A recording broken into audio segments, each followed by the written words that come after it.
கோடை விடுமுறையில் மழலைகளுக்கு குழந்தைகள் பள்ளி மாணவர்களுக்கெல்லாம் வந்து லீவ் விட்டுருப்பாங்க. பயங்கரமான வெயில் போன வாரம் வரைக்கும். ஸோ இந்த ஒரு வாரம் நல்லா இருக்குது கிளைமேட்டு.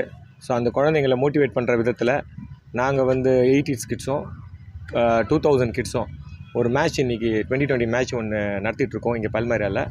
ஸோ இங்கே பார்த்தீங்கன்னா 90s கிட்ஸாக இருந்தவங்க, அதாவது 80s பிறந்து 90s கிட்ஸான நாங்களும் 2000 பிறந்து 2000 இப்போல்லாம் வந்து கிட்ஸாக இருக்கிற அந்த குழந்தைங்களோட ஒரு மேட்ச் ஆடிட்டுருக்கோம். இது எதுக்காக பண்ணுறோன்னு பார்த்தீங்கன்னா, இளைய தலைமுறை, அதாவது இப்போ இருக்கிற குழந்தைங்கள் பள்ளி செல்லும் மாணவர்கள்லாம் வீட்லேயே அந்த வீடியோ கேம் அந்த மாதிரி அந்த PS4 PS5ன்னு நிறைய வந்துருச்சு இல்லையா. ஸோ அதுலேயே அவங்க மூழ்கிடுறாங்க. அவங்க அதிகபட்சம் வெளியில் வராங்கன்னா அவங்க வீட்டுக்கு வெளியில் வராங்க, டர்ஃபுக்கு போயிடுறாங்க. அந்த கான்செப்ட் நல்லா இருந்தாலும் இந்த மாதிரி கிரவுண்டில் இயற்கையான சூழலில் வளர்ந்தால் தான் உடம்பும் மனசும் ஆரோக்கியமாக இருக்கும். அந்த வகையில் இந்த மாணவர்களை மோட்டிவேட் பண்ணுறதுக்காக தான் இன்றைக்கி ஒரு 2020 மேட்ச் நாங்கள் இங்கே நடத்திட்டுருக்கோம். ஸோ இதை பார்த்துட்டு நிறையா குழந்தைகள் வந்து விளையாடணும். ஒன்றும் வெயில் அதிகமாக இல்லை, நல்ல கிளைமேட்டாக இருக்குது, ப்ரீஸியாக இருக்குது, நல்லா காற்றடிக்குது. ஸோ இந்த மாதிரி கிளைமேட்டை நம்ம யூட்டிலைஸ் பண்ணிவிட்டு நம்ம ஆரோக்கியத்தை முக்கியமாக நினச்சிக்கிட்டு நம்ம வந்து விளையாடணுன்றதை இந்த பேட்டி வாயில குறிக்கொள்கிறேன். நன்றி, வணக்கம்.